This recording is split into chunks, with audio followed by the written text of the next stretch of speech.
কোন সৃষ্টিকে আল্লাহ ভোগ অধিকার পর্যন্ত দেন নাই। ওলামা বসা আছে, জিবরিল আলাইহিস সালাম ১৬ লক্ষ নবীদের কাছে ওহী নিয়ে আসছেন, তাই না? সত্য তো? চারটা কিতাব নিয়ে আসছেন, ঠিক না? তাওরাত, জাবুর, ইনজিল, কুরআন। এবং জিবরিল কোরআনের হাফেজ ছিল। কি মনে হয় হুজুররা মানতে রাজি না? কি মানতে রাজি না? যদি হাফেজ না হইতো তাইলে আল্লাহর রসুল যেই বৎসর দুনিয়ার থেকে বিদায় নেন, ওই রমজানে 2 বার আল্লাহর রসুলকে শুনাইলো কি করে, আল্লাহর রসুল থেকে শুনলো কি করে? কিন্তু উলামা বলুক উনি একটা সওয়াব পাবে কিনা, এক নেকি পাবে কিনা, এক নেকি জিবরিল পাবে কিনা। উনি তো কোরআনের হাফেজ ছিলেন, নাইলে আল্লাহর রসুলের সাথে দাওয়ার করতো কি করে? কি বুখারীতে নাই দাওয়ারের কথা?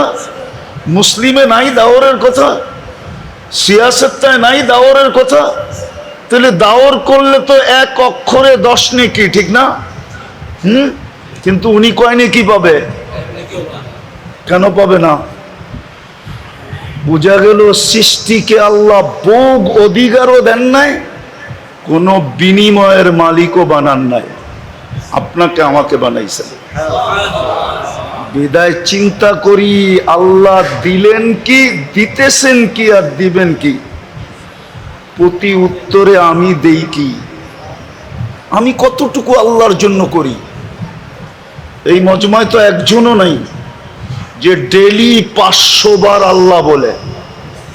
পীরের মুরিদও কিন্তু আছে, টুপি বলে, চেহারা বলে, আমি ওলি না আবার খালিও না, কিন্তু 500 বার ডেলি আল্লাহকে বলে। এখানে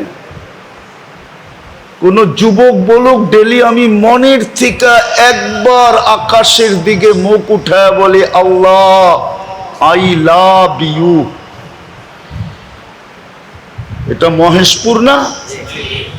অথচ মহেশপুরের যুবকদের মোবাইলের মেসেজে পাওয়া যাবে ডেলি 100 বার লেখে I love you, I love you, I love you, I love you. 100 বার ওদের মোবাইলে মেসেজ আছে। ওদেরকে জিজ্ঞাসা করেন ও একবার মেসেজ লেখছে কিনা আল্লাহ আই লাভ ইউ? একবার দেখাক আমাকে। অথচ ওকে যৌবন দিয়া সাজাইছে কে? ওর যৌবন দেখা কতজনেই তো চোখ টিপি দেয়, ঠিক না? যদি আল্লাহ যৌবন না দিত ওর দিকে তাকাইতো কে? আরে বলুক না, যুবকরা বলুক না, ওকে যদি আল্লাহ যৌবন না দিত তো ওর দিকে কে তাকাইতো? 14 তারিখে ওকে কে ফুল দিত? কে ওর কাছে ফুল চাইতো? কে ওকে দেখলে মুস্কি হাসি দিত? ও কারো দিকে চোখ উঠায়া তাকাইলে কে ভাবতো যে আমাকে ভালোবাসে বুঝি, নাইলে এরকম চাহনি চাহনি হইলো কেন? ওই যৌবন তো আল্লাহ দিছে ওকে, কিন্তু ও তো আজ পর্যন্ত বলতে পারবে না যে একবার মেসেজে লেখছে আল্লাহ আই লাভ ইউ, অথবা লেখছে মুহাম্মাদুর রাসূলুল্লাহ আই লাভ ইউ। ও প্রিয় নবী, আমি আপনাকে ভালোবাসি, আপনার কারণেই তো সবকিছু পাইলাম। খায়রে উম্মত হইলাম তো আপনার কারণেই হইলাম, নাইলে তো আমরা খায়রে উম্মত ছিলাম না। হুয়াজতাবাকুম, আল্লাহর হাতের বাছাইকৃত হইলাম তো আপনার কারণেই হইলাম। আপনার উম্মত না হইতে পারলে আল্লাহর কুদরতি হাতের বাছাইকৃত হইতাম না। হুয়াজতাবাকুম হইতো না, খায়রু উম্মাহ হইতো না, শুহাদা আলান নাস হইতো না। কিয়ামতের দিন আমরা আল্লাহর পক্ষে রাস সাক্ষী হইতাম না। আমরা কিয়ামতের দিন আল্লাহর পক্ষে সাক্ষী দিব। আরো শত মর্যাদা বলা যায়, একটাও পাইতাম না।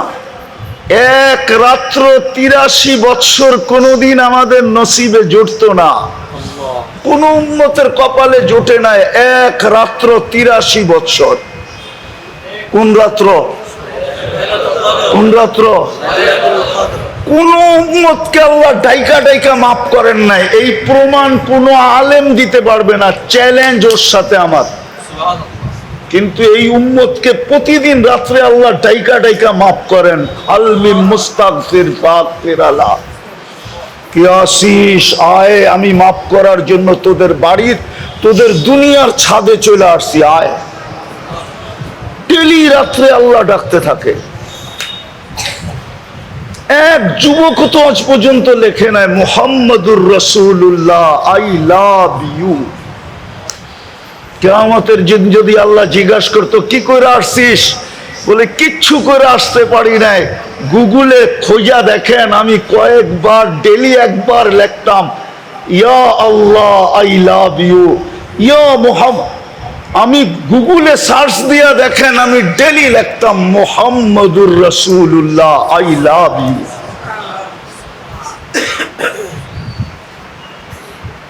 ভুল বললাম? চলে তো যাব। দিলেন কি, দিতেছেন কি, দিবেন কি, আর আমি করি কতটুকু? আমি করতেছি কি, কি করতেছি? কালকে এই চেহারাটা কি করে দেখাবো? ওইখানে কোন পরিচয় চলবে? যশোরের শুদ্ধ চলবে, যে আমরা শুদ্ধ ভাষায় কথা বলি, এটা চলবে?